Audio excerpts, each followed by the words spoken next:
If I had to start a YouTube channel from zero in 2026, no subscribers, no budget, no audience, I wouldn't do what most people are doing. I'd ignore about 90% of YouTube's advice out there. And because most of it is designed for influencers trying to go viral, not business owners trying to generate leads and build your brand. In this video, I'm walking you through the exact approach we use. This is a presentation I gave at the Side Hustle Summit where I broke down our framework from starting from zero.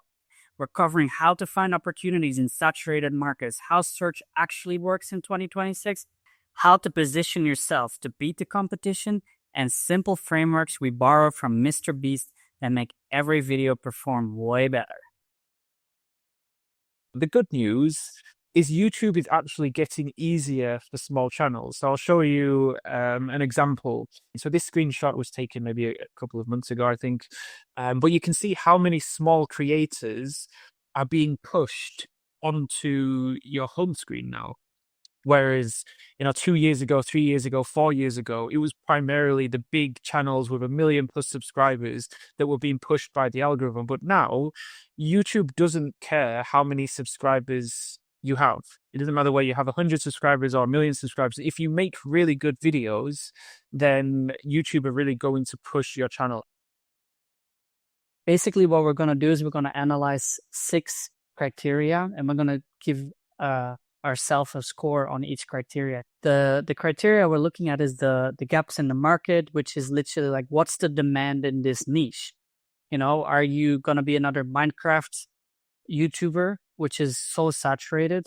Or are you going to be explaining things like a rocket engineer for the next rocket to the moon, which is like super niche and probably a lot of demand for it just because people are interested in it. Now, these are obviously vastly opposite from each other, but like the gap in the market needs a little bit of research to like see what's the demand in it, what are people looking for. Now, next is like, what's your expertise? Are you a business owner? Are you an SEO specialist? Are you a lawyer that is credited? Do you have case studies in what you're doing? Because we're really working with business channels here, right? So like, how much are you standing out compared to your competition here?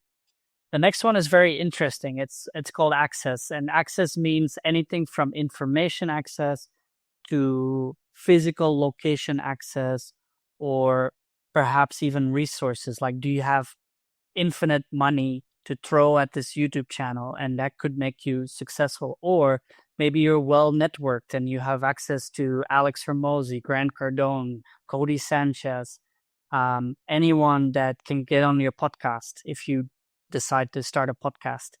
Or with network is also like, do you have mentors in the space that are well achieved and stuff like that?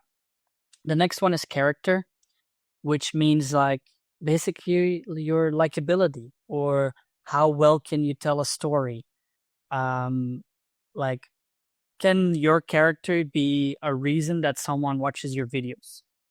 And again, we're scoring here compared to your competitors. So you'll have to look at people in your niche and are they funny? Are they entertaining? Are they fun to watch? The opposite might be, and we're talking probably to a lot of people here that living in different countries around the world where English is not their first language. And that language barrier where you're not so fluent, or you're not so fluent, that might be a barrier for people to be able to clearly understand what you're trying to say on YouTube. Next is production, which is quite straightforward, which means it's like, how good are your videos production wise? Now, a small asterisk here is quality is only subjective in the eyes of your viewers. So what you think might be quality might not be quality to your viewers. And the best way to look at it is like, how clear can you be in transferring the knowledge you have or explaining a certain concept? Production also means like, how well do you understand YouTube? Like, do you understand thumbnails? Do you understand titles? The whole YouTube game. And then lastly, quantity, which is very straightforward, just says like, how often are you uploading? How consistent can you be? Are you doing more things than just uploading the video, or are you repurposing that? Are you also doing live streams and things like that? So all of that comes together in quantity. And the interesting thing is, if you are stronger in, for example, expertise and your gap in the market, you have a really good product market fit. If you have more access and you're maybe a special person with a nice character, you have a unique advantage that. But if you have none of those, but you can always find that gap in the market, up the quantity of your videos, really work on the production, then you have really strong branding. And here's some examples of what we have done with some of our clients to give you some context. So maybe, Mike, you want to take it away for your own channel. I started this video here 10 months ago, and then I pivoted, or I A/B tested. I started doing 30-day challenges, and then cycling videos, and then AliExpress cycling videos. And those videos started getting significantly more views and were way more monetizable. So that's the kind of direction that I went.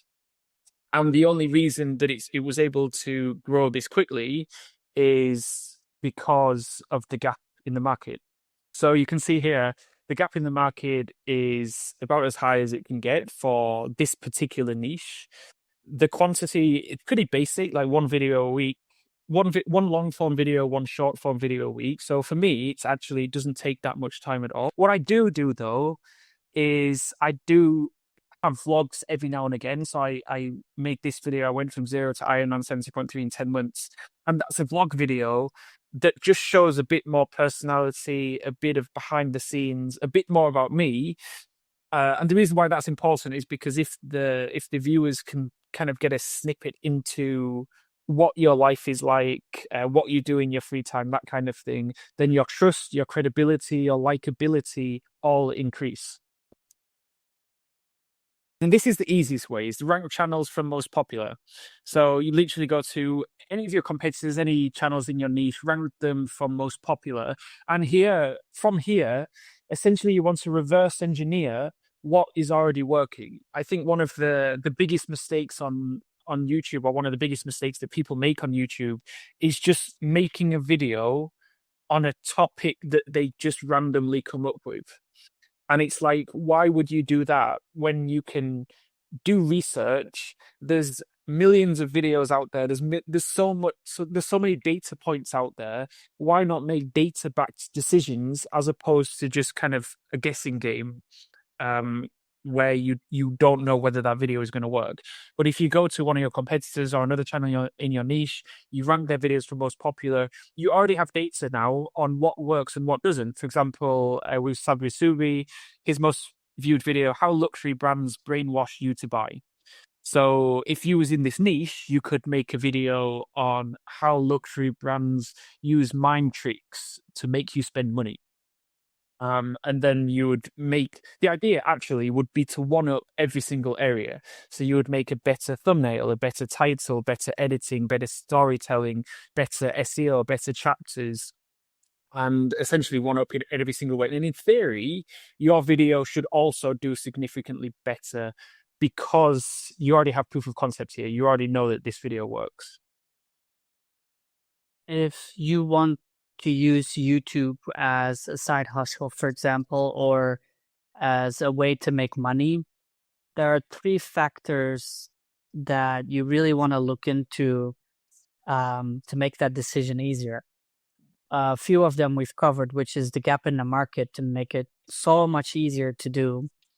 Then also you need to look into, like, is it monetizable, right? Like I was talking about, if you want to create a channel in the cooking niche, how are you going to monetize that easily, right?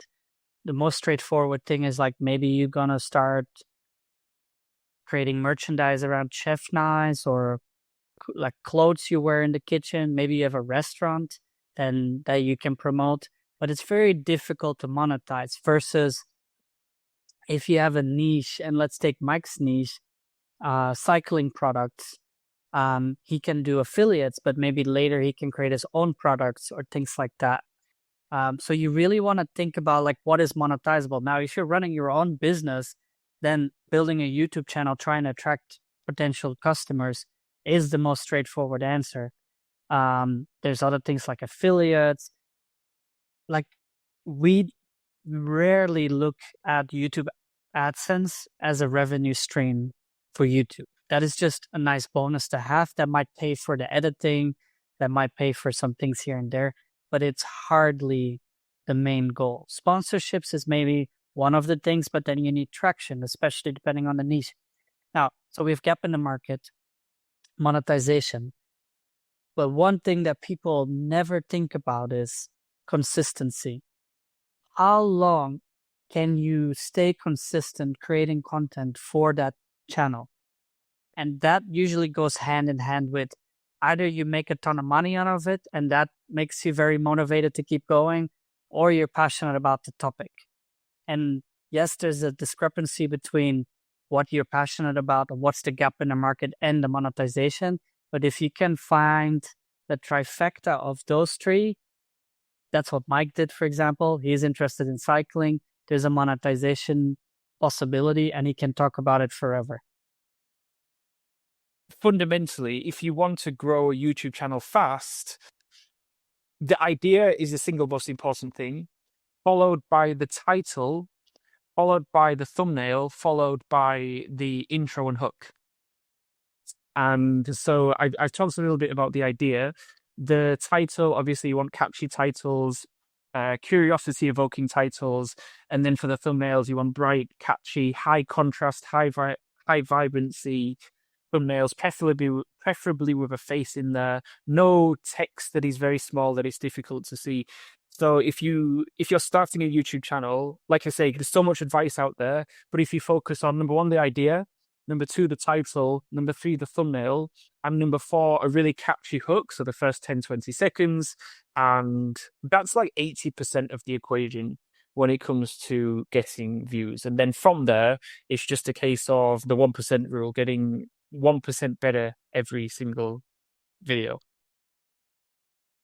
Now, like I said, there is a strategy where you do purely that, where you build a business around search specifically.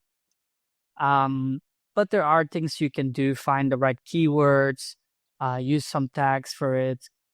These days, it doesn't really help if you put it in the description or not, those tag words. It's really about what you say in the video specifically, and even more so, what you say in the first 30 seconds that will be searchable for the algorithm in a way. And you mentioned it earlier, how YouTube is the second biggest search engine, which is owned by the absolute biggest search engine in the world, which is Google. And so if you even do it right, you know how you can add timestamps and chapters to your description? If you do it right, those can be found through search on Google specifically. So it's not even necessarily your whole YouTube video that can be recommended by by a Google search, by also a chapter, for example. That being said, if that's in a very saturated niche, like if you want to rank in that, that's super tough.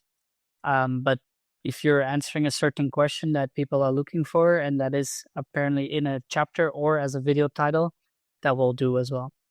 And I have just two quick things to add to that. So firstly, as Noan said, we work with a lot of people in the SEO space, and one of their first questions is always, how do I rank on YouTube? Like, what SEO keywords do I need to use? And 9 times out of 10, that's the wrong approach on YouTube.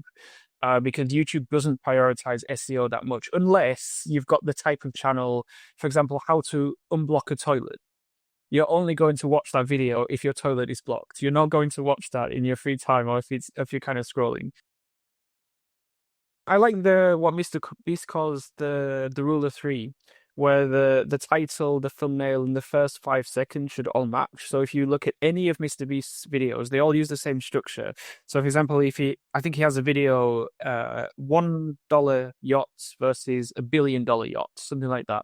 And then obviously in the thumbnail, you see the $1 billion yacht. In the title, you see the $1 billion yacht. And then in the first 5 seconds, you see him on the $1 billion yacht. So you know that it's not clickbait. Like within the first 3 seconds, you know that it's not clickbait because he is literally standing on the yacht.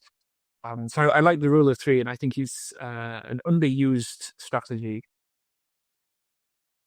So this is maybe one last thing around that, that if you're people are like, oh, but I'm not an expert in this topic.